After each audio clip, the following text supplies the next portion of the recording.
Alors on avait plus de 100 jours chômés pour raisons religieuses, on avait du temps et on avait beaucoup de choses pour jouer, on a retrouvé de nombreux jouets, des jeux de plateau et une cinquantaine de règles. Donc on était très joueurs et on avait là de quoi passer de bonnes soirées.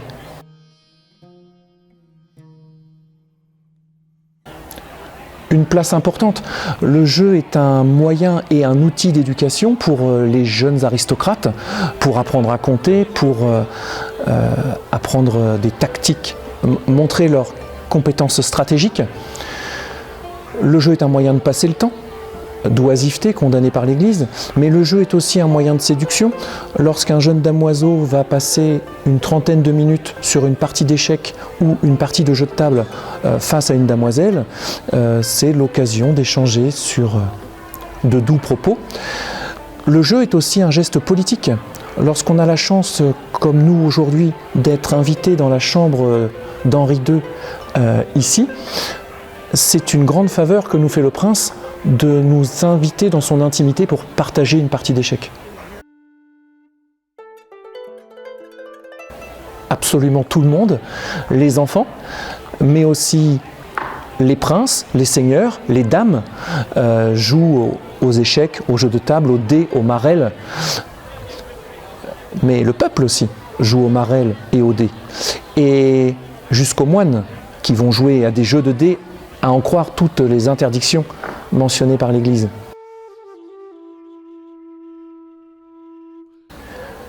Les échecs n'étaient pas là avant le Moyen-Âge. On les piste jusqu'au début du 7e siècle. Entre la Perse, l'Inde du Nord et la Chine, on a à la fois un ensemble archéologique de pièces de Samarcande évoquées ici, qui sont donc un ensemble de pièces datées vers 610, et dans le même temps, on a un texte perse, le Shatrangnamak, qui nous donne le nom des pièces et qui nous parle de cette légende d'invention du jeu d'échecs par le roi d'Inde, envoyé comme question piège au roi de Perse.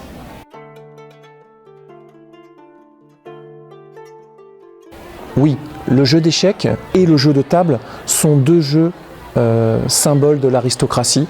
Ce sont des compétences que les jeunes princes doivent maîtriser. Ils savaient jouer à échecs et à table.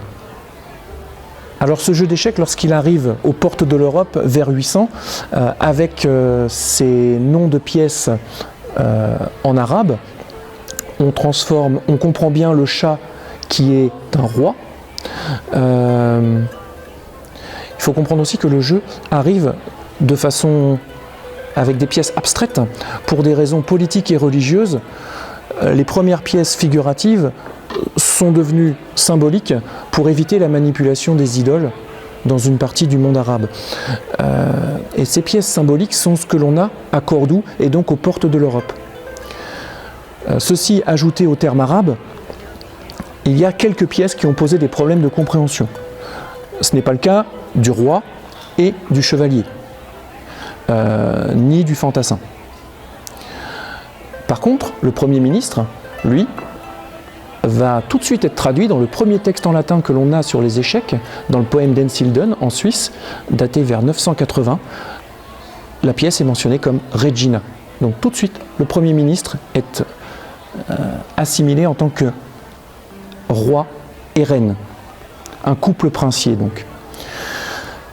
Et cette pièce-ci pose quelques difficultés. Alphil, l'éléphant, Alphilus, cette pièce qui arrive avec deux pointes qui représentent les deux défenses de l'éléphant, pour certains est devenu un évêque à cause de la mode de la mitre avec ces deux pointes ici.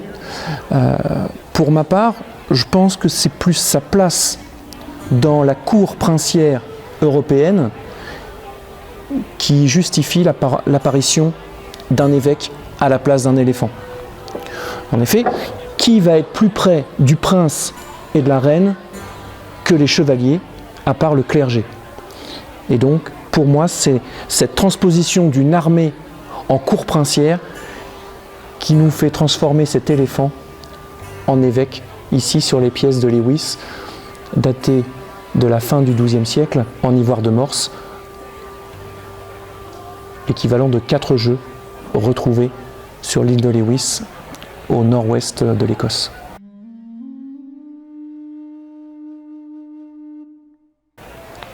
Nous avons toujours le jeu de table qui a traversé les époques, déjà 23 règles au Moyen-Âge avec différents sens de parcours et aujourd'hui plus de 100 règles recensées sur ce jeu plus connu sous le terme de backgammon. Donc les échecs, le jeu de table, dans les jeux de marelle, la marelle à 9 ou jeu du moulin est toujours présente dans nos boîtes de jeux familiales. Et puis un autre élément qui nous arrive tout droit du Moyen-Âge, le jeu de cartes, le jeu de tarot, nous arrive du Moyen-Âge, les jeux de dames aussi.